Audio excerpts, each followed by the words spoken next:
नमस्कार, स्वागत है आपका हेलो किसान में। आपके साथ मैं हूं अंजू सिंह। हेलो किसान आप किसानों का अपना कार्यक्रम है जहां सीधे हम आपसे संपर्क करते हैं और आप अपने सवाल हम तक पहुंचाते हैं। जी हां, ये लाइव फोन इन कार्यक्रम है जहां पूरे 1 घंटे तक हमारा मकसद होता है कि ज्यादा से ज्यादा किसानों के सवाल हम दे सके। कृषि संबंधी अलग अलग विषय हम कार्यक्रम में शामिल करते हैं और उससे जुड़े हुए विशेषज्ञ हमारे साथ कार्यक्रम में पूरे 1 घंटे तक मौजूद रहते हैं। तो आज का विषय क्या है जिस पर आज हम आपके प्रश्न लेने वाले हैं? पहला विषय है पॉली हाउस में फूलों की खेती। इसके अलावा जो दूसरा विषय है वो ये है मृदा की उर्वरता कैसे बढ़ाएं। यह फूलों की खेती की बात करें तो अब लगातार ये किसानों के बीच लोकप्रिय हो रही है और हमारे किसान बड़े पैमाने पर फूलों की खेती कर रहे हैं। लेकिन ऐसे में आज हम विशेष तौर से संरक्षित फूलों की खेती के बारे में जानकारी देंगे और साथ ही मृदा की उर्वरता आप कैसे बढ़ाएं, किस तरीके से उसे और दुरुस्त कर सकते हैं, इसके बारे में भी आज हम आपको जानकारी देंगे। अगर आपके भी कोई सवाल है तो आप हम तक पहुंचा सकते हैं हमारे 2 टोल फ्री नंबर्स के माध्यम से।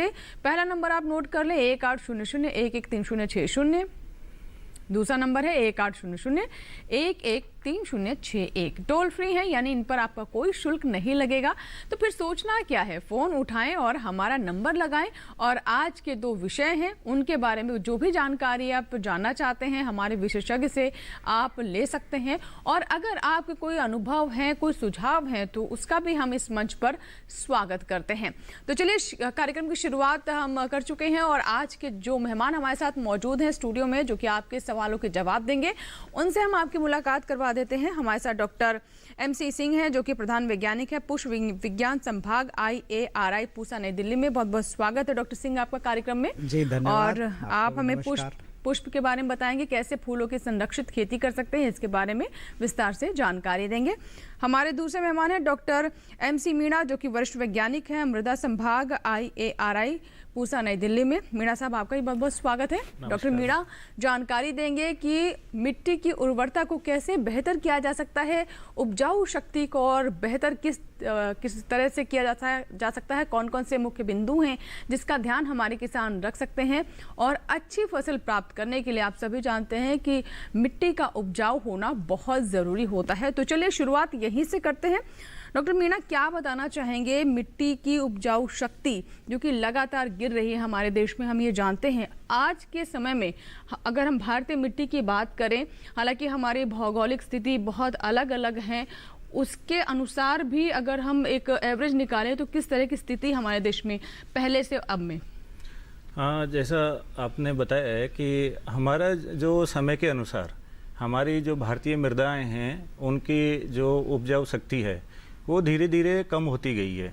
और उसका जो मेन जो हमें जो उसका कारण जो मालूम लगता है वो ये है कि हमारे जो किसान भाई हैं उन्होंने एक तो पर्याप्त मात्रा में और एक उपयुक्त मात्रा, ये दोनों में जो भी उन्होंने जो हमारे रासायनिक खादों का प्रयोग किया उन पे ध्यान नहीं दिया गया।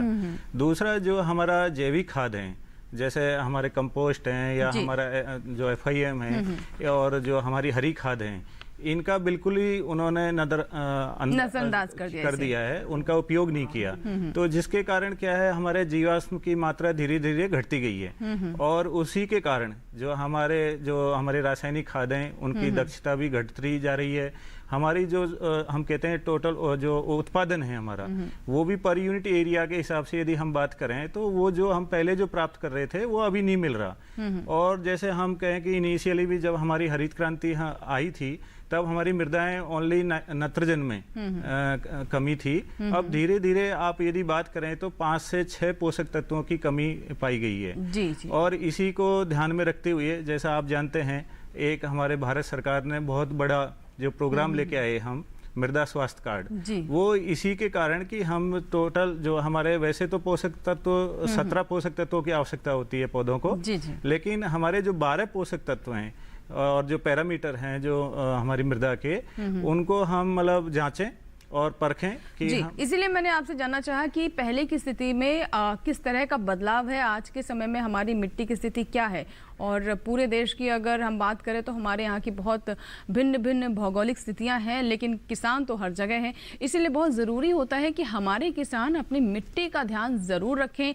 मिट्टी अगर स्वस्थ होगी, भूमि अगर स्वस्थ होगी तो आपका खेत भी हरा होगा, आपकी जो उपजाऊ शक्ति है खेतों की वो बढ़ेगी, अच्छी फसल आपको प्राप्त होगी। और हमें मालूम है किसान बीज से लेकर मिट्टी से लेकर हर एक बिंदु पर पूरा ध्यान देता है, लेकिन कई बार जानकारी के अभाव में उससे गलतियां हो जाती हैं और उसे नुकसान झेलना पड़ता है। तो ऐसा ना हो, इसीलिए अगले 1 घंटे तक हम आपको इस विषय के बारे में बहुत विस्तार से जानकारी देंगे। और हाँ, आपके कॉल्स का तो हमें इंतजार रहता ही है। चलिए बढ़ते हैं आगे और इससे जुड़ी आज की जो रिपोर्ट है सबसे पहले डालते हैं उस पर नजर।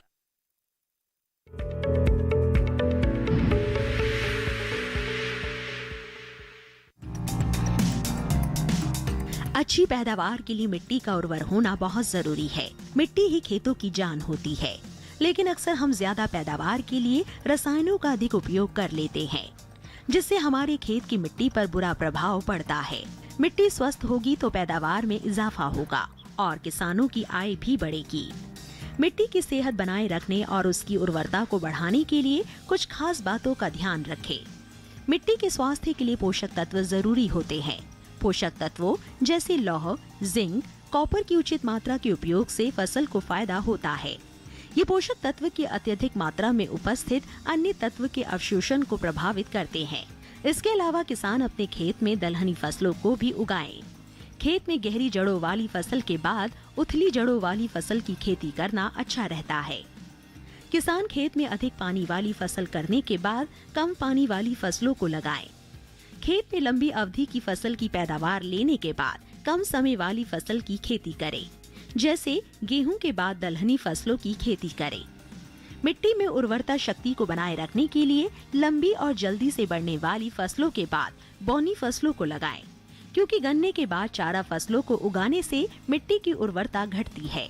इसलिए गन्ने के बाद दलहनी फसलों की खेती करें। इससे मिट्टी की उर्वरता शक्ति बढ़ती है।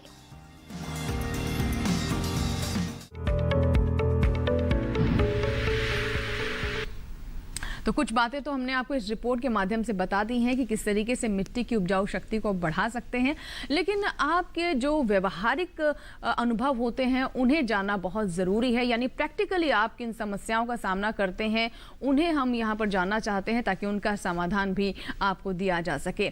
बढ़ते हैं अगले विषय की ओर, जो कि हमारा आज का विषय है फूलों की खेती, यानी संरक्षित खेती किस तरीके से करें। आप जानते हैं कि आज के समय में बाजार बहुत बढ़ गया है, बहुत बड़ा इसका आयाम है, और ऐसे में हमारे किसान बाजार के अनुसार अगर फसलें पैदा करते हैं और बाजार में उपलब्ध कराते हैं तो ऐसे में उनकी आय में वृद्धि होना निश्चित हो जाता है। और हमारे बहुत सारे जो प्रगतिशील किसान हैं वो आज के दौर में संरक्षित खेती की ओर रुख कर रहे हैं। और फूलों की खेती जो कि अपने आप में एक नकदी फसल होती है, तो उसमें तो आप समझ ही सकते हैं कि अगर साल भर उन फूलों को आप बाजार में उपलब्ध कराते हैं जिनकी मांग बनी रहती है, तो आपको कितना लाभ हो सकता है। लेकिन जरूरत यह है कि कुछ बातें हैं जिन्हें ध्यान आप शुरुआत से रखें। चलिए बात कर लेते हैं पॉली हाउस में फूलों की खेती पर। तो ऐसे में डॉक्टर सिंह, आप क्या बताना चाहेंगे? जैसा कि मैंने कहा कि बाजार आज के दौर में काफी विस्तार इसका हो चुका है, और किसान अगर बाजार की नब्ज को समझ ले तो मुझे लगता है कि खेती तो उसे ही आता ही है, लेकिन इस नब्ज को समझकर वो उसी के अनुरूप ही लाभ ले सकता है। जी, जैसा कि आपने अभी बताया कि अगर हम संरक्षित खेती या पॉली हाउस में खेती की बात करते हैं तो उसका सीधा संबंध है ऐसी खेती जिसको पूरी वर्ष भर किया जा सके और समय के विपरीत किया जा सके। यानी अगर समय के अनुसार आप वही खेती करेंगे कि जो एक विमुख समय में अमुक समय में आती है, तो आप खेती को सीमित मात्रा में ही कर पाएंगे।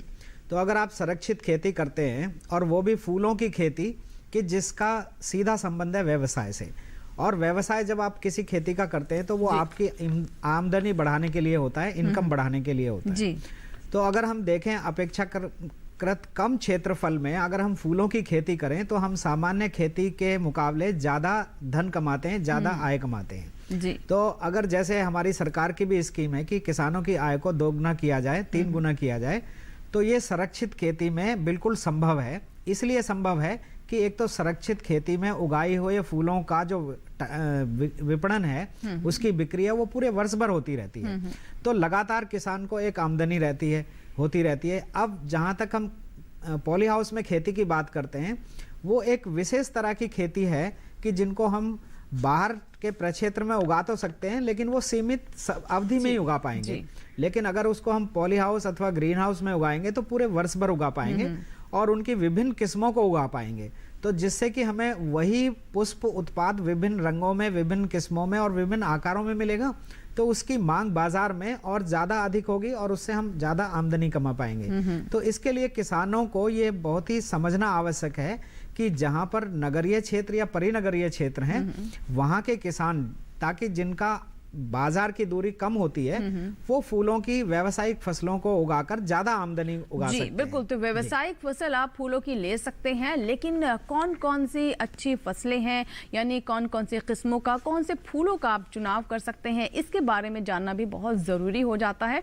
और आज का दौर बहुत बदल चुका है, फूल सिर्फ आपके घर की फुलवारी के ही लिए नहीं रह गए हैं, उनके लिए बहुत बड़ा मार्केट भी है सामने। इसीलिए सिर्फ खूबसूरती के लिए नहीं, बल्कि बहुत सारे और इस्तेमाल भी हैं जिनके लिए इनकी खेती की जाती है।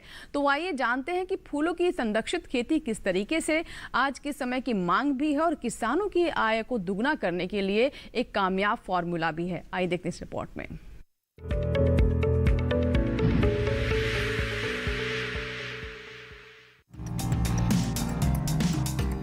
हमारे देश में काफी संख्या में लोग खेती किसानी से जुड़े हैं और खुले वातावरण में खेती करते हैं। चाहे बात पैदावार की हो या फिर गुणवत्ता की, इसका असर खेतों में लगी फसलों पर कई तरह से पड़ता है। कई बार ये असर प्रतिकूल भी होते हैं, लेकिन संरक्षित खेती करके किसान खुले में खेती के लिए सामने आने वाली चुनौतियों से निजात पा सकते हैं। इस समय संरक्षित खेती की काफी जरूरत भी है, क्योंकि संरक्षित खेती के कई सारे फायदे हैं। संरक्षित खेती से फसलों की पैदावार बढ़ने के साथ साथ संसाधनों जैसे मिट्टी, पानी, पोषक तत्वों, फसल उत्पाद और वातावरण की गुणवत्ता भी बढ़ती है, जो खेती के लिए बहुत जरूरी है। संरक्षित खेती वो तकनीक है जिसमें हम पौधों या फसल के पास में ऐसा वातावरण तैयार करते हैं जो उनकी बढ़वार के लिए जरूरी होता है और जो हमारी परंपरागत खेती करने में संभव नहीं हो पाता। संरक्षित खेती में किसान पौधों के अनुसार वातावरण में बदलाव कर सकते हैं और इस बदले हुए वातावरण में वे साल भर बेमौसमी सब्जियों, फूलों और सजावटी पौधों आदि का उत्पादन कर सकते हैं। संरक्षित खेती का मुख्य उद्देश्य फसलों को जैविक या अजैविक कारकों से बचाकर उगाना होता है। इसमें फसल को किसी एक कारक या कई कारकों से बचाकर उगाया जा सकता है। खुले में खेती करने के कुछ जैविक और अजैविक खतरे होते हैं जो फसल की उत्पादकता और गुणवत्ता को प्रभावित करते हैं। जैविक खतरे यानी पौधों को कई तरह की बीमारियां होने का खतरा रहता है। इन बीमारियों का असर हमारे पौधों पर पड़ता है, जिसके समाधान के लिए किसानों को तरह तरह के कीटनाशकों का इस्तेमाल करना पड़ता है। इसी तरह अजैविक खतरों में जलवायु परिवर्तन के कारण बढ़ते तापमान, बहुत ज्यादा गर्मी, बरसात का ना होना या बहुत ज्यादा बरसात होना शामिल है, जो हमारी फसलों को प्रभावित करते हैं। इन सब परिस्थितियों में संरक्षित खेती काफी मददगार और कारगर साबित होती है। संरक्षित खेती के अंतर्गत पॉली हाउस या green house, net house, walking tunnel और लो टनल जैसी कई संरचनाएं आती है। संरक्षित खेती का सबसे बड़ा फायदा ये है कि इसके जरिए किसान विपरीत परिस्थितियों या बेमौसम में भी खेती करके गुणवत्तापूर्ण वाली फसल ले सकते हैं। जिन किसानों के पास कम जमीन है, वे भी संरक्षित खेती कर सकते हैं।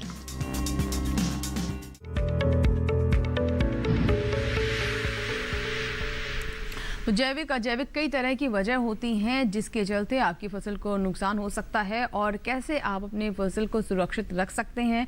और मौसम की मार हो या फिर जिस तरह की संक्रमण होने का डर रहता है फसलों को, उन सभी चीज़ों से आप फसलों को, अपनी फूल की खेती को सुरक्षित रख सकते हैं अगर आप संरक्षित खेती करते हैं। बहुत सारी बातें इस रिपोर्ट में अभी आपने जानी। एक दर्शक है, आइए उनसे बात कर लेते हैं। गुजरात सिंह जी हैं जिन्होंने उत्तर प्रदेश से हमें फ़ोन लगाया है। गुजरात सिंह जी, बताइए क्या सवाल है आपका। मैडम नमस्कार। नमस्कार मैडम, बहुत देर लगा देते और काफी देर से फोन लगा रहा हूँ, सॉरी, इसके लिए मैं शिकायत कर रहा हूँ जी। हम माफी चाहेंगे, आपको इंतजार करना पड़ा, लेकिन अब आपके पूरे सवाल का जवाब मिलेगा। बताइए क्या सवाल है आपका।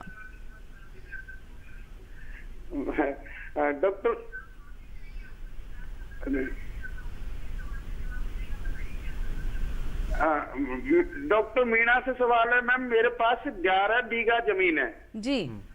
और अभी फिलहाल उसमें गेहूं है, 10 दिन के बाद गेहूं कटने के बाद मैं क्या करूं और जिससे कि मेरे थोड़ी सी आमदनी हो जाए।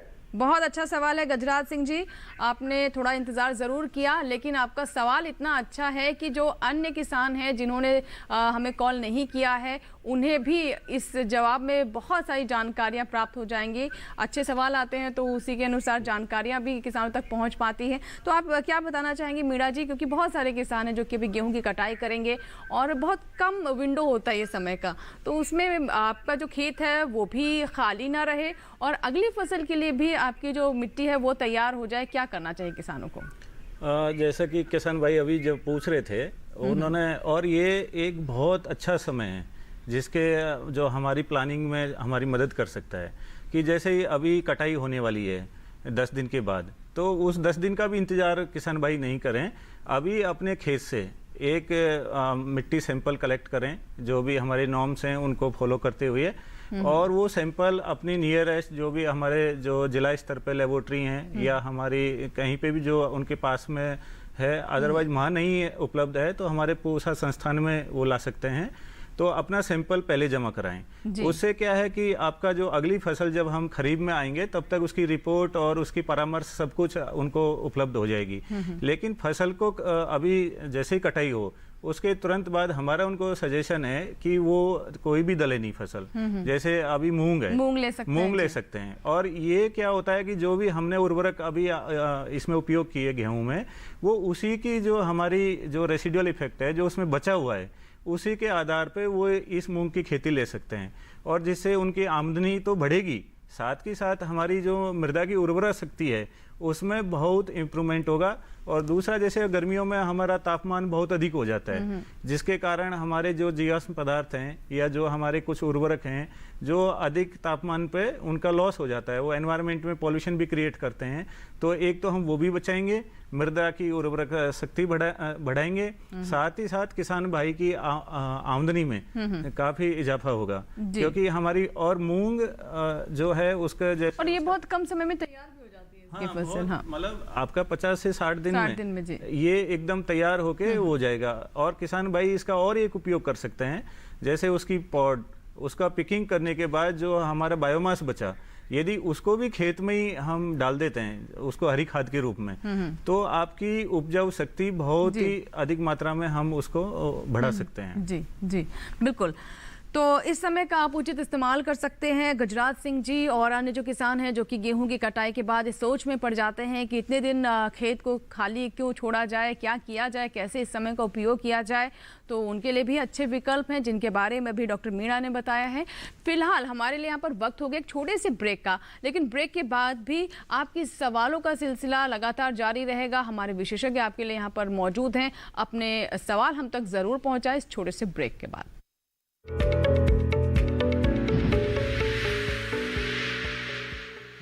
अरे भाई, सुना नहीं क्या? केसीसी ने किसानों का जिंदगी बदल दिया है।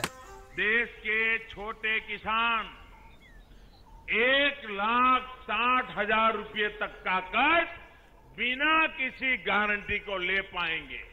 ब्याज खोरों से भी पीछा छूटा। मैं तो जैविक खेती का पूरा सामान मंगा लिया, केसीसी का भी कोई दबाव नहीं है। ब्याज चुकाने के लिए पूरा 1 साल मिलता है। समय पर भुगतान करने पर केवल 4% के सालाना ब्याज पे लोन मिल गया मुझे। अपना आधार कार्ड, लेटेस्ट फोटो और जमीन के कागजात लेके अप्लाई करो बस। और नामांकन भरने के लिए जेब भी ढीली नहीं करनी पड़ी।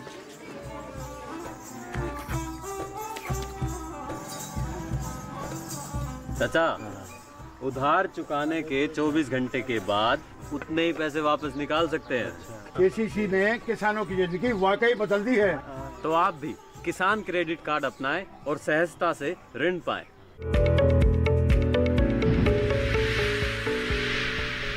ब्रेक के बाद हेलो किसान में एक बार फिर आपका स्वागत है। हेलो किसान आपका अपना लाइव फोन इन कार्यक्रम।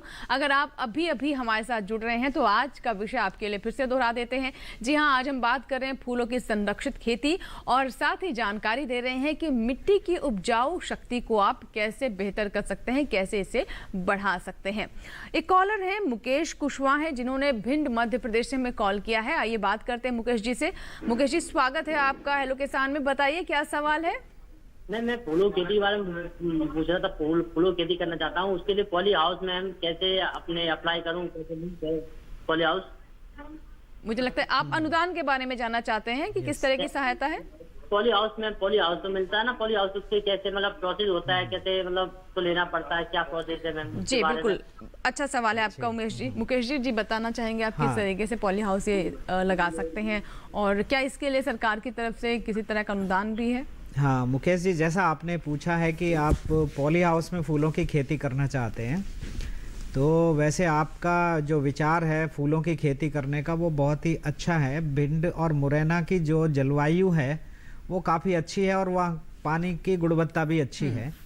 तो वहाँ अगर आप पॉली हाउस में खेती करना चाहते हैं तो आपके लिए सुझाव है कि वहाँ पॉली हाउस में आप जरबेरा और गुलाब की खेती करें, ताकि स्थानीय मांग के आधार पर गुलाब और जो जरबेरा का फूल है वो ज़्यादा अच्छे से बाज़ार में बिक जाता है। क्योंकि आपका जो स्थानीय बाज़ार होगा वो ग्वालियर होगा और या ये आगरा होगा। तो आगरा और ग्वालियर की जो मांग है फूलों की वो बहुत अच्छी है और इसके लिए आपके लिए सुझाव है कि आपके ज़िले के जो उद्यान अधिकारी हैं उनके पास पॉली हाउस बनाने वालों की एक अप्रूव्ड लिस्ट होती है राज्य सरकार से और राज्य सरकार उस पर 50% का अनुदान देती है। तो जिला उद्यान अधिकारी के माध्यम से ही आपको अपनी जो परियोजना है, प्रोजेक्ट है या स्कीम है वो जमा करनी पड़ेगी बैंक को और बैंक के द्वारा उसमें जो 50% सब्सिडी है वो आपको मिलेगी।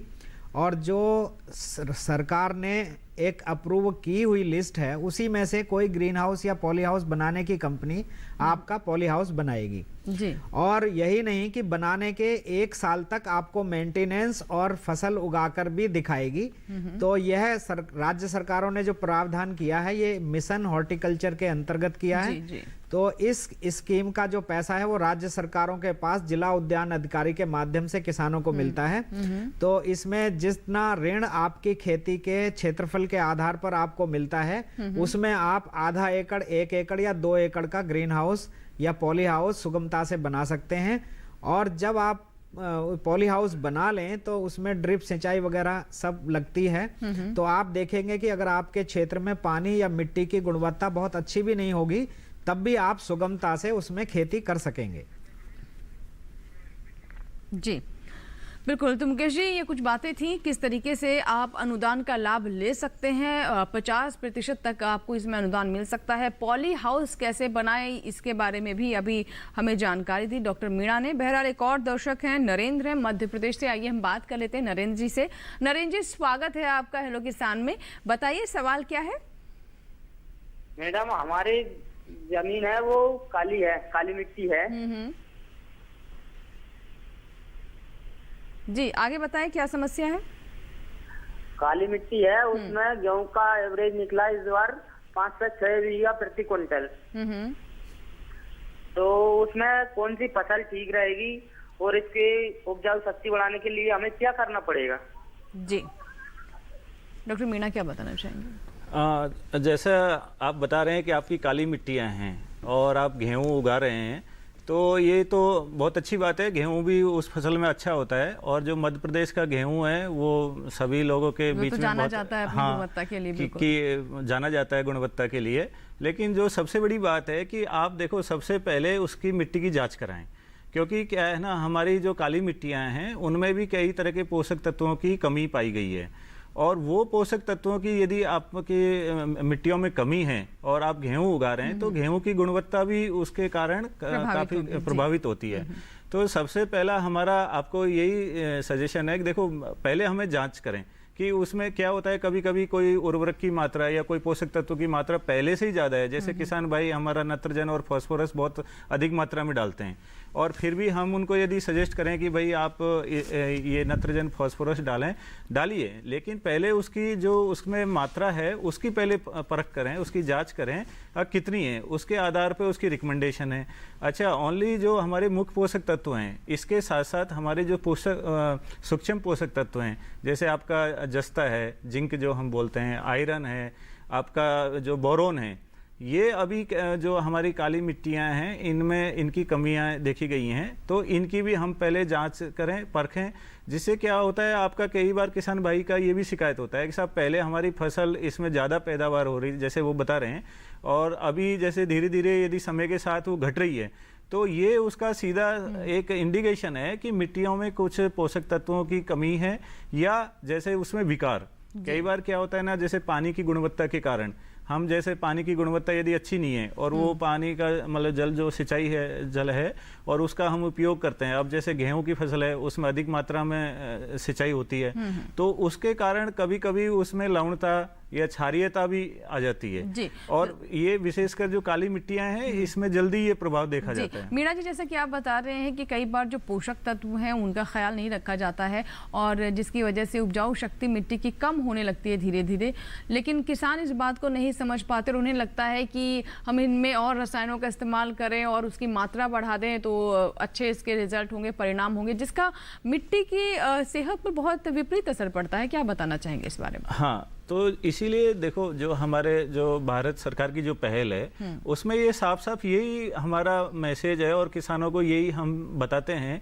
अब देखो सबसे पहले आप जांच कराइए, क्योंकि क्या होता है ना, हमको मिट्टी देख के हमें पता नहीं लगता है कि जैसे हमने अभी आपको बताया कि जो कुल मिलाकर 17 पोषक तत्वों की आवश्यकता होती है, जिसमें हमारे जैसे जो हमारे मिट्टी के जो कारक हैं, तो हमारा जो सॉइल हेल्थ कार्ड है यदि आपने बनवाया है किसान भाइयों ने, तो उसमें वो पाएंगे कि जो 12 जो कारक हैं जो उसके गुण हैं उनकी उसमें मात्रा दी गई है और उसके सामने ही उसका विवरण दिया गया है कि क्या वो किस लेवल में, जैसे कई बार वो कम है या मध्यम है या अधिक है, या कई जैसे हम आपके पीएच और जो ईसी के बेस पे हम कहते हैं कि मिट्टी में लवणीयता है या सामान्य है या कई बार क्षारीयता है, तो इस चीज़ का वो सबसे पहले परख करें और यदि वो अपने लेवल पे इसका अपना परख कर सकते हैं तो अच्छी बात है। अदरवाइज जो भी एक्सपर्ट हैं, जैसे हमारा कृषि विज्ञान केंद्र हैं या हमारे जो राज्य सरकार के अधिकारी हैं, उनसे वो परामर्श ले सकते हैं। और देखो सॉइल हेल्थ कार्ड में एक और अच्छी बात की है, मतलब रिपोर्ट के साथ साथ आपको परामर्श भी की गई है। जी। तो वो परामर्श को भी वो यदि ध्यान से पढ़ें तो उसमें काफी अच्छी चीजें जो जिस भी हमारी जो प्रयोगशाला है उसने जो सॉइल हेल्थ कार्ड उनका बनाया है उसमें वो सब चीजें मेंशन की है। और मैं तो ये कहता हूँ कि जो किसान भाई अभी तक इसका फायदा नहीं उठा पाए वो जल्दी से जल्दी, बिल्कुल, यानी जो कमी है मिट्टी में, जिन चीज़ों की डेफिशिएंसी हो गई है उसके बारे में तो जानकारी दी ही जाती है, साथ में रिकमेंडेशंस भी होती हैं, यानी किसानों को उन कमियों को दूर करने के लिए क्या करना चाहिए ये भी बताया जाता है। इसीलिए लगातार हम अपने कार्यक्रमों के माध्यम से आपको बताते रहते हैं कि मृदा स्वास्थ्य कार्ड ज़रूर बनवाएं। अगर अभी आप तक आपने मिट्टी की जाँच नहीं करवाई है तो ज़रूर करवाएं, क्योंकि जब तक आप मिट्टी की जाँच नहीं करवाएंगे तब तक आपको पता ही नहीं चल पाएगा कि मिट्टी में किन चीज़ों की कमी है, और आप ऐसे ही अंधेरे में तीर चलाते रहेंगे और होगा ये कि मिट्टी की जो उपजाऊ शक्ति है वो घट जाएगी और आप समझ नहीं पाएंगे कि आखिर फसल अच्छी क्यों नहीं हो रही है। बहरहाल एक और कॉलर हैं, आइए उनसे हम बात करते हैं। नरेंद्र जी है जिन्होंने कॉल किया है। हेलो, वीरेंद्र जी है, माफ कीजिएगा, हमारे साथ। नमस्कार, स्वागत है आपका जी। धीरेन्द्र जी बताइए क्या सवाल है? जी मैम, मेरा सवाल है, मैं मेरे खेत में गेहूं की फसल खड़ी है, इस समय कट गई है मैम। जी धीरेन्द्र जी, आपसे अनुरोध करना चाहेंगे पहले टेलीविजन की आवाज आप कम कर दीजिए। जी मैम, मैं भी कम कर देता हूँ। मैम मेरी 3 बीघा जमीन है मैम, उसमें मैं गेहूं की खेती करी है मेरी और लगभग कट गई है और उसमें गेहूं के अतिरिक्त और कोई आमदनी लेना चाहता हूँ। मुझे कोई और आर्थिक मदद मिल जाए तो फल की खेती है, कौन सी खेती करूँ, आप मुझे उचित सुझाव दें मैम। जी बिल्कुल, हम आपकी पूरी मदद करेंगे धीरेन्द्र जी। मुझे लगता है मीणा साहब ने बहुत सारी बातें बता दी कि मिट्टी किस तरीके से उपजाऊ की जा सकती है। क्या इस समय को ये मिट्टी की उपजाऊ शक्ति को बढ़ाने के लिए इस्तेमाल करें या फिर कोई फसल लें, या फिर आप भी कुछ बताना चाहेंगे डॉक्टर सिंह की जैसे कह रहे हैं कि उनकी आय में वृद्धि किस तरीके से हो सकती है, क्योंकि जो पारंपरिक फसलें हैं जो वो लेते आ रहे हैं, धान गेहूँ वो तो कर ही रहे हैं, लेकिन मुझे लगता है कुछ नए विकल्पों की तलाश में भी हैं। क्या जानकारी देना चाहेंगे? हाँ देखिए, मैं इनको एक सुझाव देना चाहूँगा। अगर इनकी 3 बीघे ज़मीन है, क्षेत्रफल बहुत ज़्यादा बड़ा नहीं है और एक हाइब्रिड मैरीगोल्ड की किस्में हैं बाजार में जो इनका मैरीगोल्ड के नाम से आती हैं, और अधिकतर क्या है कि उनको लोग कलकतिया गेंदा भी कहते हैं आजकल। और ये अगर हाइब्रिड संकर किस्म का गेंदा है जिसकी 3 ही मुख्य प्रजाति होती हैं, इनका ऑरेंज, इनका येलो और वेनिला, तो ये बहुत ही शोभायमान होते हैं, जिसको हम आमतौर पर लड्डू गेंदा भी कहते हैं। और इसकी फसल 50 से 55 दिन में पूरी हार्वेस्ट हो जाती है और आपको प्रति वर्ग मीटर क्षेत्रफल भी अधिक फूल मिलके और कम समय में अधिक आमदनी हो जाती है जी। तो अगर ये किसान ऐसे क्षेत्रमर हैं जहां पर गेंदा के फूलों की मांग होती है, तो ये उसका बीज खरीद के अभी नर्सरी लगाकर 15 से 20 दिन में नर्सरी तैयार हो जाती है और इसमें फसल लगा सकते हैं, जो कि इनका बरसात आने से पहले ये गेंदा की फसल इनको मिल जाएगी जी। तो अगर इनके क्षेत्र में तापमान अधिक नहीं जाता है तो वो बहुत ही अच्छी गुणवत्ता का फूल होगा और बाजार में इसका दाम भी इनको 80 से 100 रुपए किलो का मिलेगा इस दौरान, क्योंकि ये बेमौसमी खेती होगी। इस समय गेंदा की जो मुख्य फसल है वो खत्म हो चुकी है और अगर ये संकर किस्म का गेंदा उगाएंगे तो इनको 2 फायदे होंगे। तो एक तो उस समय में 2 महीने में इनकी एक फसल भी खत्म हो जाएगी और दूसरा अपेक्षाकृत पहली फसल से भी अधिक आमदनी इसको इस खेती में मिलेगी जी। बिल्कुल। और गेंदे के बारे में आपने बताया तो इसकी खेती बहुत जटिल भी नहीं होती है, बहुत आसानी से आप कर सकते हैं, कम समय में तैयार भी हो इसमें कोई व्याधि और बीमारियां भी बहुत नहीं लगती हैं इस फसल में। और जो समय है उसका आप उचित इस्तेमाल भी कर सकते हैं, खेत आपका खाली ना रहे, क्योंकि जैसा कि डॉक्टर साहब ने बताया कि बहुत बड़ा क्षेत्र नहीं है आपके पास, तो हम समझ सकते हैं कि कम क्षेत्र से आप ज़्यादा लाभ लेने की सोच रहे हैं। बहुत अच्छी सोच है। बहरहाल इसी के साथ ही यहाँ रुकेंगे छोटी सी ब्रेक ले, ब्रेक के बाद भी हेलो किसान जारी रहेगा, बने रहे हमारे साथ। छोटा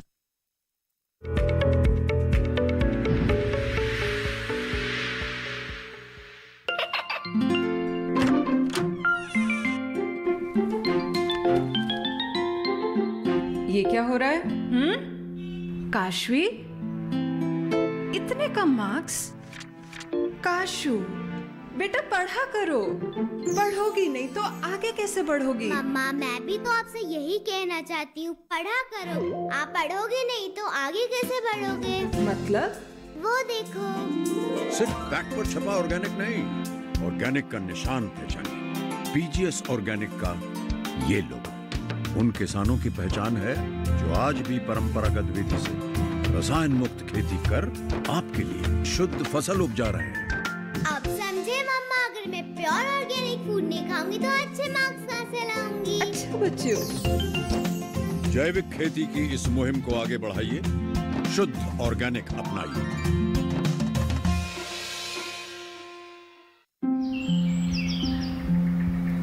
अरे क्या कर रहा है? इधर इधर इधर, हम बोल रहे हैं तेरे बीजू का। पुतला बोल रहा है? हाँ, पक्षियों से तो हम खेत को बचा लेते हैं, पर इन घातक रसायनों से कैसे बचाएं? मतलब? देख बेटा, तू जो ये अंधाधुंध रसायन मिलाता है ना, मिट्टी की सेहत बिगड़ने लगी है और जब माटी ही कमजोर पड़ जाएगी तो उपज कैसे सेहतमंद होगी? अरे पहले ऐसा नहीं था, पूछना अपने बड़े बुजुर्गों से, कैसे फसल लहलहाती थी, शुद्धता झलकती थी। हाँ, माटी भी तंदुरुस्त और लोग भी। पहली वाली बात कहाँ? पर अब तो सब यही डाले हैं। सब नहीं, आज भी लाखों जागरूक किसान परंपरागत विधि से फसल उगा रहे हैं, खर्चा कम और उपज की कीमत भी बेहतर पा रहे हैं। ठीक है भाई, मैं भी आज से जैविक खेती शुरू करूंगा। माटी से प्रेम की परंपरा है परंपरागत खेती।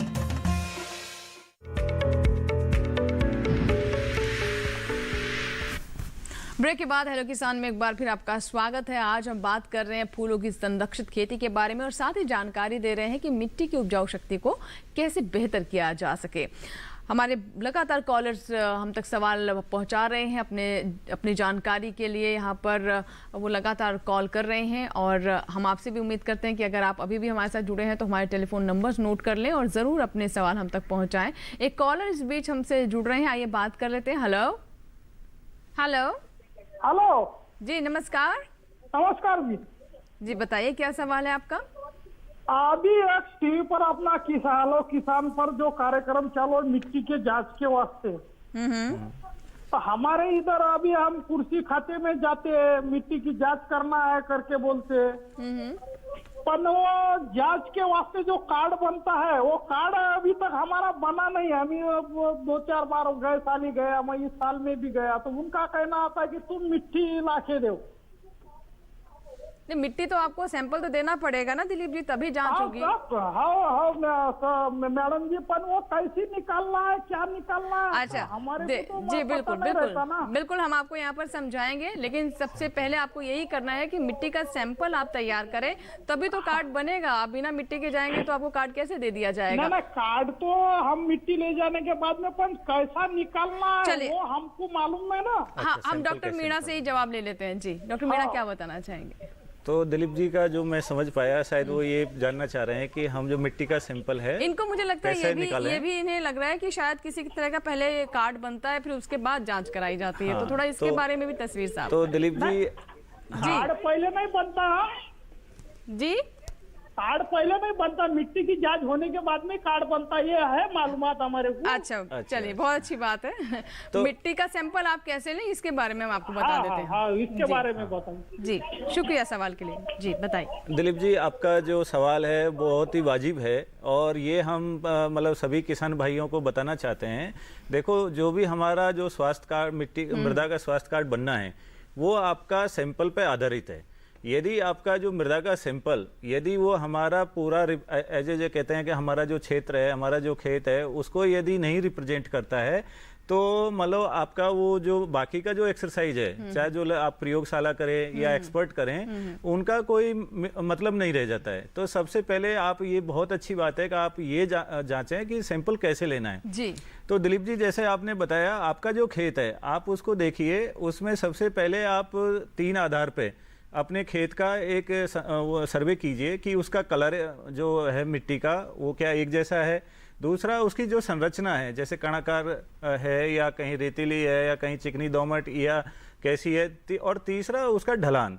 यदि ये चीज में आपका एक जैसा है पूरा खेत, तो आप 5 एकड़ तक का एक सैंपल ले सकते हैं जी। और यदि आपके ये 3 कारक में यदि अलग अलग है, सपोज कहीं आधा खेत आपका काला है, आधा सफेद है, ऐसा कलर में भी अलग अलग है, तो उसके आधार पे आप अपने खेत को पहले विभाजित कर लें, और जो एक जैसा है तीनों गुणों में, उसका एक सैंपल लेना है। जो सैंपल लेना है, उसके लिए पहले जो बॉर्डर है हमारा, ये पहले समझ लें कि किसान भाई क्या करते हैं, चारों कॉर्नर से ले लेते हैं और बीच में से ले लेते हैं, तो 5 जगह से मिट्टी उठा के और प्रयोगशाला पहुंच जाते हैं। तो मैं आपको बताना चाहता हूं, ये बिल्कुल ही एक अच्छा सैंपल नहीं है। अच्छा सैंपल के लिए हमें उसके जो जितना भी उसका बॉर्डर है, बॉर्डर से 2-2 मीटर छोड़ना है। और यदि खेत के अंदर कोई बिल्डिंग है, कोई ट्री है बड़ा, या कोई कंपोस्ट पिट है, तो उसके पास भी, जैसे ट्री के तो कैनोपी से 2 मीटर आपको हटना है, बिल्डिंग से भी 2 मीटर हटना है। क्या होता है, जब हम जुताई करते हैं खेतों की, तो ये बॉर्डर के पास बहुत सारा जो वीड्स है, खरपतवार है या क्रॉप के जो भाग हैं, वो जमा हो जाते हैं। तो इसके कारण यहाँ की उपजाऊ शक्ति बहुत अधिक होती है। तो इसको हमें छोड़ना है। और जो हमारा ओपन जो एरिया बच गया, उसमें से कम 15 से 20 जगह से हमें मिट्टी लेना है। और मिट्टी का देखो किस डेप्थ से ले दो, गहराई है, वो भी एक बहुत इम्पोर्टेंट फैक्टर है। जैसे आपको मान लो जो सीजनल फसल लेनी है, जो 3 से 4 महीने में खत्म हो जाती हैं। दूसरी है, सपोज कभी कभी आपको भाई पेरेनियल क्रॉप लेनी है या बागवानी फसल लेनी है, तो उनकी गहराई अलग होती है, उनको प्रोफाइल सिंपल हम बोलते हैं।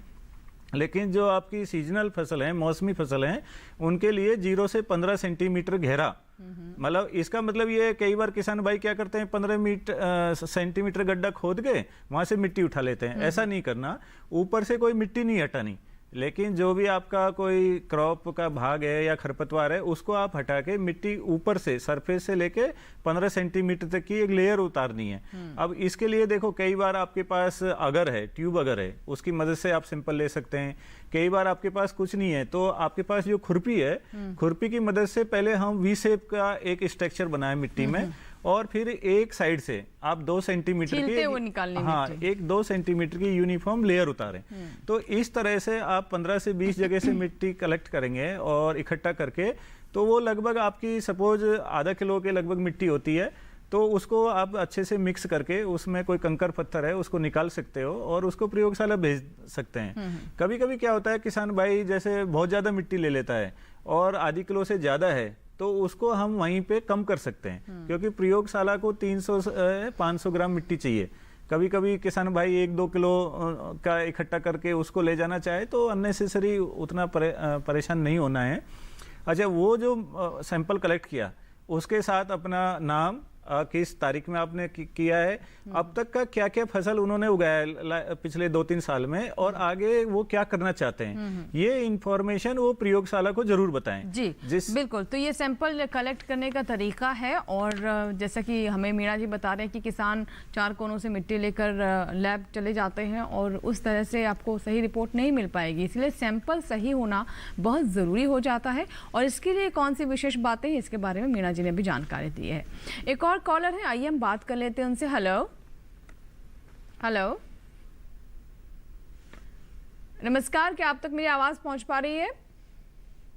विनोद जी, क्या मुझे सुन पा रहे हैं आप?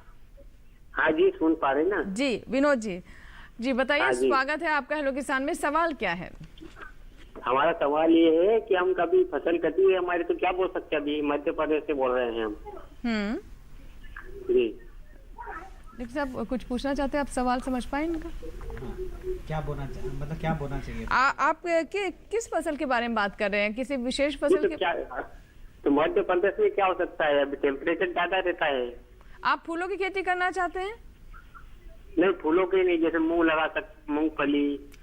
अच्छा, आप जानना चाहते हैं कि आपके इलाके के अनुसार कौन कौन सी अच्छी फसलें हो सकती हैं? जो देखिए, क्या करना चाहिए कि अभी इनको मूंगफली लगाने में भी 2.5 से 3 महीने का टाइम है। मूंगफली तभी लगेगी जब बारिश का मौसम शुरू होता है, उसके पहले मूंगफली नहीं लगेगी। तो इनके लिए बहुत अच्छा विकल्प हो सकता है, जैसे डॉक्टर मीना ने अभी बताया था कि ये मूंग की खेती कर सकते हैं और उड़द की भी खेती कर सकते हैं, जो 55 से 60 दिन में पक जाती है। टाइप 9 करके एक वैरायटी है, वो उड़द की वो कर सकते हैं अगर ये मध्य प्रदेश में है। और इसके साथ साथ ये, जैसे मैंने अभी बताया था, गेंदा की खेती कर सकते हैं। उसके बाद भी ये मूंगफली की खेती कर सकेंगे। और लोबिया की बहुत अच्छी अच्छी किस्में आई हैं जो कि प्राय सब्जियों में बिकती हैं, और उनकी तुड़ाई भी 35 से 40 दिन के बाद शुरू हो जाती है। तो वो भी विकल्प इनके सामने हैं। लोबिया, जिसकी फली 1-1.5 मीटर लंबी होती है, इस तरह की स्थानीय किस्में भी आजकल हैं। हमारे पूसा संस्थान ने एक किस्म निकाली है लोबिया की, जो कि बहुत अच्छी है और बरसात खत्म होने से पहले ही वो पक भी जाती है, दाने के लिए, बीज के लिए पक जाती है, और वो फली देती है, सब्जियों में बहुत अच्छी बिकती है। जी बिल्कुल। तो ये आपके सामने कुछ विकल्प हैं, और आप अपने खेत को देखते हुए, आपके यहाँ की जो परिस्थितियाँ हैं उसी के अनुसार चुन सकते हैं कि किस फसल की आप खेती करना चाहते हैं। डॉक्टर मीणा, जैसे कि हम मिट्टी की उपजाऊ शक्ति की बात कर रहे हैं, और ज़्यादातर किसान यही जानना चाहते हैं कि मिट्टी की उपजाऊ शक्ति कैसे बढ़ाएं। यानी ये तो बहुत ही बेसिक सवाल हो गया, लेकिन उससे जुड़ी हुई जो बारीकियां हैं उसको वो नहीं समझ पाते हैं। तो मैं चाहूँगी कि इसके बारे में थोड़ा और विस्तार से हमें जानकारी दें कि किस जो जैविक खाद की हम बात कर रहे हैं उसका उपयोग किस तरीके से कर सकते हैं, या फिर अगर रासायनिक खादों का इस्तेमाल कर रहे हैं तो उनकी उचित मात्रा कैसी हो, किस तरह, किस अनुपात में इस्तेमाल किया जाए, ये भी जानना बहुत ज़रूरी हो जाता है, ताकि मिट्टी पर उसका बुरा असर ना पड़े। फिलहाल यहाँ हमें रुकना होगा, छोटे से ब्रेक ले। ब्रेक के बाद जब वापस आएंगे तो बात करेंगे इन सभी बिंदुओं पर। कहीं मत जाएगा, बने रहे हेलो किसान के साथ।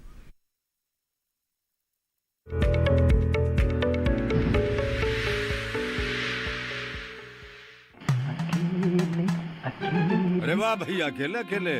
अरे तू भी ले, पर खाएगा कैसे? मैं ऑर्गेनिक खेती की बात कर रहा रे बेटे। अकेले अकेले खेती कब तक करेगा? मतलब गांव में 20-25 किसानों का समूह बना के पंजीकरण करवा ले, फिर सरकारी ट्रेनिंग भी मिलेगी और मुफ्त जैविक बीज खाद भी। फिर पीजीएस ऑर्गेनिक की सरकारी मोहर के साथ तेरी उपज आकर्षक पैक में पहुंचेगी बड़े बाजार तक। अच्छा? हाँ। अरे भाई, कहाँ चल दिया? सबको साथ लाने, आमदनी बढ़ाने। तो किसान भाई समझ गए ना? साथ मिलकर ऑर्गेनिक खेती कीजिए, अपनी परंपरा को आगे बढ़ाइए, ज्यादा मुनाफा कमाइए। माटी से प्रेम की परंपरा है, परंपरागत खेती।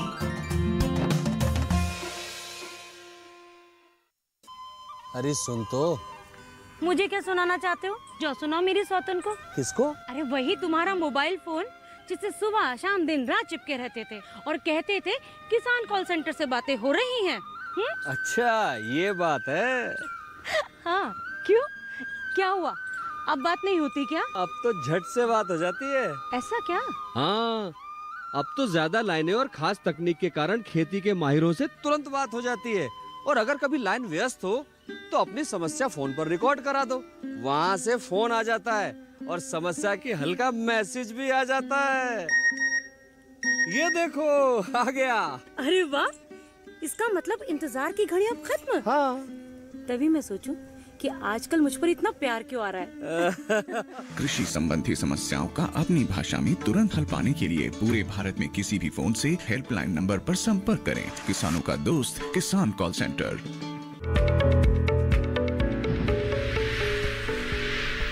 ब्रेक के बाद एक बार फिर आपका स्वागत है हेलो किसान में। हमारे साथ एक दर्शक जुड़ रहे हैं, रितेश पटेल, जिन्होंने गुजरात से कॉल किया है। आइए रितेश जी से बात करते हैं। रितेश जी स्वागत है आपका हेलो किसान में। बताइए सवाल क्या है? हेलो जी हितेश जी, माफ कीजिएगा हितेश जी, क्या सवाल है आपका? मैं जो मिट्टी जांच करवाने गया था ना आनंद कृषि यूनिवर्सिटी में जी, तो उसका प्रयोगशाला में 300 रुपए बताया और सरकार बोलती है 15-20 रुपए लेते। जी बिल्कुल। क्या बताना चाहेंगे ज्यादा बताया। मीणा जी क्या बताना चाहेंगे? हाँ। निःशुल्क है या फिर वाकई में इसका कुछ शुल्क लगता है? हितेश जी, जैसे आपने बताया कि आप वहाँ पे जो कृषि विश्वविद्यालय गए थे आनंद में, तो मैं आपको बताना चाहता हूँ, देखो हमारे पास जो जितनी प्रयोगशालाएं हैं, जो हमारे पास राज्य सरकार की जो प्रयोगशाला हैं, वहाँ पे आपका कोई पैसा नहीं लगेगा। लेकिन आप जैसे किसी यूनिवर्सिटी में जाएंगे, विश्वविद्यालय में जाएंगे या किसी संस्थान में जाएंगे, तो वहाँ पे उन्होंने कुछ मिनिमम जो उनका चार्ज बेसिस जो पैसा रखा है वो आपको पे करना पड़ेगा। उसमें कोई मतलब दिक्कत नहीं है। लेकिन जो सरकार की तरफ से जो आपको है कि जिसमें पैसा नहीं लगेगा, वो राज्य सरकार की जो प्रयोगशाला है वहाँ पे आपको जाना है। मतलब आप किसी विश्वविद्यालय में जाएंगे या कहीं रिसर्च संस्थान में जाएंगे तो वहाँ पे आपको कुछ उसका जो पैसा फिक्स किया हुआ है वो आपको पे करना पड़ेगा। तो ये चीज़ का आप ध्यान रखिए। आप विश्वविद्यालय गए अच्छी बात है, लेकिन वहाँ पे आपको भाई आपको और अच्छा आप सोचते हैं कि अच्छी रिपोर्ट मिलेगी, अच्छी परामर्श मिलेगी, तो वहाँ पे उनकी जो मिनिमम फीस है वो आपको पे करा। अदरवाइज जो हमारा जो राज्य सरकार की प्रयोगशाला है आनंद, जो आपके जिला स्तर पे, उसमें आप जाके इसका फायदा ले सकते हैं। उसमें कोई आपको फीस नहीं देना है। जी डॉक्टर सिंह, जैसे कि हम फूलों की बात कर रहे हैं, तो मैं चाहूँगी कि हमारे किसानों के लिए उन फूलों के बारे में बताएं जिनका वो चुनाव कर सकते हैं, जो कि व्यापारिक दृष्टि से बेहतर हैं और ज़्यादा लाभ दे सकते हैं। क्या बताना चाहेंगे? हाँ, जैसे मैंने अभी बताया कि जो फूलों की व्यावसायिक खेती है उसमें स्थानीय मांग का बहुत महत्व है। जी, तो अगर किसानों के पास ऐसी दूरी पर, ज़्यादा दूरी पर बाजार है, तो उसके लिए वह खेती करना सुगम नहीं है। उसके लिए वो वैसी खेती कर सकते हैं कि जो उसकी फूलों की कटाई है वो एक साथ हो और ज़्यादा मात्रा में फूल एक बार में बाजार ले जाया जा सके, चाहे वो 6 घंटे की दूरी पर हो, चाहे 10 घंटे की दूरी पर हो। लेकिन अगर रोज रोज थोड़ा थोड़ा फूल ले जाना संभव ना हो सके ज़्यादा दूरी पर, तो उस फसल का चुनाव नहीं करना चाहिए। तो अगर आपका बाजार आपके ज़्यादा नज़दीक नहीं है, 2 घंटे या 3 घंटे की दूरी पर है, तब आप स्थानीय खेती ऐसे फूल कर सकते हैं जैसे गुलाब है, जरबेरा है, गुलदावदी है, या ऐसी लिली जैसी फसलें हैं, ताकि उनको कम समय में बिना किसी कोल्ड स्टोरेज के माध्यम से या उनकी सहायता के उसको तुरंत ही ले जाया जा सके बाजार में विपणन के लिए। मैं यहाँ पे रुकना चाहूंगी डॉक्टर सिंह। एक कॉलर है शक्ति सिंह, जिन्होंने जम्मू से कॉल किया है। सवाल ले लेते हैं उनका। जी सिंह साहब बताइए क्या सवाल है? शक्ति जी सवाल बताइए। शक्ति जी मुझे सुन पा रहे हैं आप? शक्ति जी जिन्होंने जम्मू से में कॉल किया है, मुझे लगता है। मेरा मैम सवाल है कि मैं डॉक्टर साहब से पूछना चाहता हूँ। इन्होंने अभी अभी बताया इन्होंने वो कलकत्ती जो गेंदा है। हेलो जी जी शक्ति जी, हम आपको सुन पा रहे हैं, आप सवाल पूरा कीजिए। शक्ति जी सुन पा रहे हैं आप? वो उसका हमें सीड नहीं कहीं भी मिलता है इधर जम्मू में जी। उसका सीड नहीं मिलता है हमें जम्मू में। क्या उसका सीड कहाँ से मिलेगा और उसका सही समय, नर्सरी का कौन सा सही समय है? जी शक्ति जी, सीड बीज नहीं मिल पाता जी है। जैसा मैंने अभी बताया था आपको कि जो लड्डू गेंदा है जिसको कलकत्ता में उगाया जाता है, तो कलकत्ता की जो क्लाइमेट है, वहाँ का जो मौसम है, वो वर्ष पर्यंत एक जैसा रहता है, तो उसकी वहाँ पर अधिकतर बीज के बजाय कटिंग से पौधे बनाते हैं। तो वो कटिंग अगर आप ज़्यादा मात्रा में खरीदेंगे तो आपको 50 पैसे का एक पौधा वहीं पर भेज दिया जाता है, कुरियर से भेज देते हैं वो। तो एक तो तरीका ये है उसको लेने का। और अगर उसका बीज चाहिए तो जैसा मैंने बताया था कि हाइब्रिड, तो उसमें कई कंपनियां हैं, गोल्ड स्मिथ है, सटन सीड्स है, उसकी कंपनी से आप सीधा 1000 बीज का एक पैकेट होता है, उसको खरीद सकते हैं। और आजकल अमेज़न से भी खरीद सकते हैं उसको, तो उसमें ऑनलाइन भी खरीदा जा सकता है वो। और जहां तक अच्छी गुणवत्ता के पौधे खरीदने की बात है तो वो आप उसका कटिंग से तैयार किया हुआ पौधा खरीदेंगे तो आपकी फसल अच्छी आएगी और जल्दी भी आएगी। जी जी, तो ये तरीके हैं जिसके माध्यम से आप बीज प्राप्त कर सकते हैं। और ऑनलाइन बहुत सारे प्लेटफॉर्म्स हैं जहां से आप सीधे ऑर्डर करके बीजों को मंगवा सकते हैं। मीना जी, जैसे कि मैंने ब्रेक से पहले कहा कि ये सभी जानते हैं कि मिट्टी की उपजाऊ शक्ति अच्छी होगी तो अच्छी फसल मिलेगी, लेकिन ये भी बहुत ज़रूरी हो जाता है जानना कि कैसे हम ऑर्गेनिक अगर खेती करना चाहते हैं यानी जैविक खेती, तो जो जैविक खाद है उसका उपयोग किस प्रकार किया जाए, या फिर अगर आप जैविक खेती नहीं कर रहे हैं और रासायनिक पदार्थों का इस्तेमाल कर रहे हैं तो उनका अनुपात किस तरह से रखें ताकि मिट्टी की जो उर्वरता है वो उतनी ज़्यादा प्रभावित ना हो। क्या संतुलित तरीका है? जैसा आपने पूछा उसके आधार पे, जैसे देखो, एक तो हम रासायनिक उर्वरक बेस पे हम उसकी उर्वरकता शक्ति बढ़ा सकते हैं, दूसरा हमारा जैविक जो खादों के आधार पे, और तीसरा ये दोनों को हम एकीकृत करके ये हमारे पास कॉम्बिनेशन करके, तो उसको हम जैसे इंटीग्रेटेड न्यूट्रिएंट मैनेजमेंट भी कहते हैं, किसान भाई इसको समझते हैं। तो ये 3 ऑप्शन हमारे पास सामने आ जाते हैं। और जैसा आपको बताएं कि जैसे कई बार किसान भाइयों की जो शिकायत होती है कि जी हमारे पास जैविक खाद अवेलेबल नहीं है और हम तो रासायनिक खादों के आधार पर ही करना चाहते हैं, तो इसमें भी देखो जो आज तक की जो हमारे जो अनुसंधान हुआ उसमें इसका भी यदि आप बैलेंस और उपयुक्त मात्रा में, उपयुक्त अनुपात में यदि सभी पोषक तत्वों का आप उपयोग करते हो तो उसका कोई नकारात्मक प्रभाव नए मिट्टियों पे आएगा, नए आपकी उपज पे आएगा।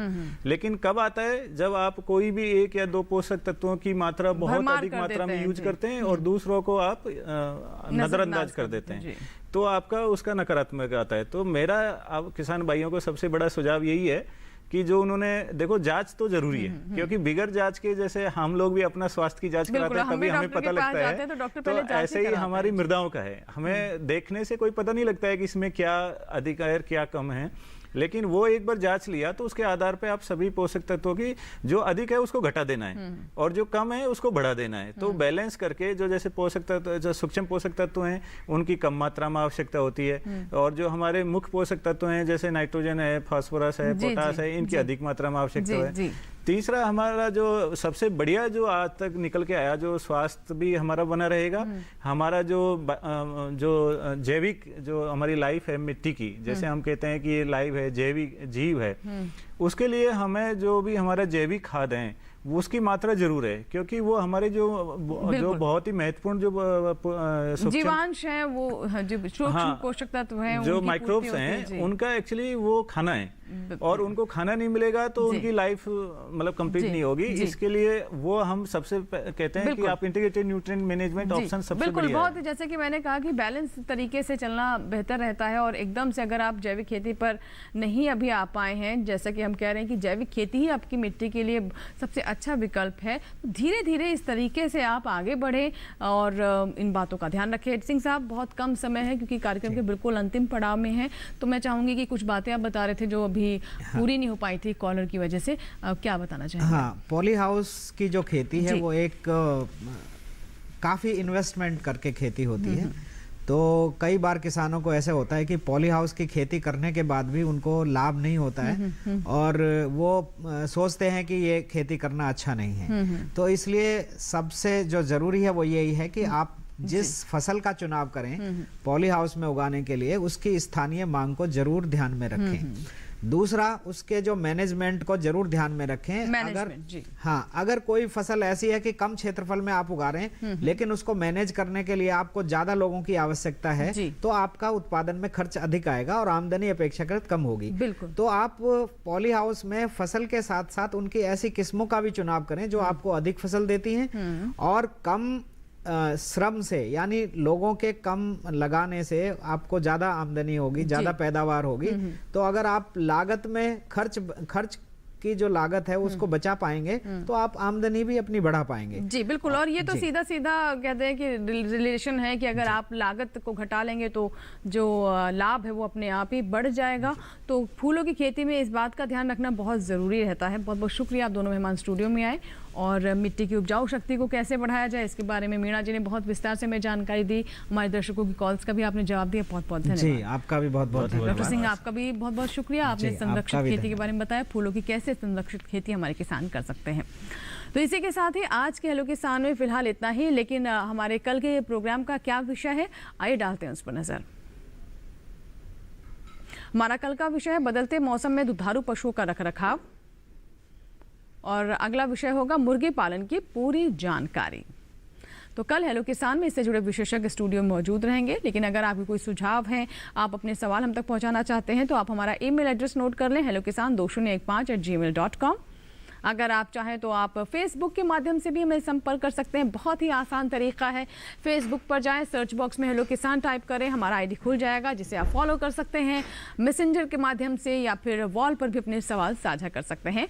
और इससे भी आसान तरीका आपको बता देते हैं, हमारा हेलो किसान टोल फ्री नंबर है, ये कॉल सेंटर नंबर 1800-113060। सोमवार से शनिवार सुबह 6 से रात 10 बजे के दरमियान इस नंबर पर कॉल करें, अपने सवाल इस पर रिकॉर्ड करवाएं जिन्हें हम अपने कार्यक्रम में शामिल करेंगे। तो उम्मीद करते हैं आज जो जानकारी हमने आपको दी है कि कैसे मिट्टी की उपजाऊ शक्ति को बेहतर कर सकते हैं, उसे बरकरार रख सकते हैं, और साथ ही कैसे करें आप संरक्षित खेती, फूलों की संरक्षित खेती कैसे आपको लाभ दे सकती है। उम्मीद करते हैं हमारे किसानों को इन सभी जानकारियों से जरूर लाभ पहुंचेगा। दीजिए इजाजत, लेकिन आप बने रहें दूरदर्शन किसान के साथ। नमस्कार।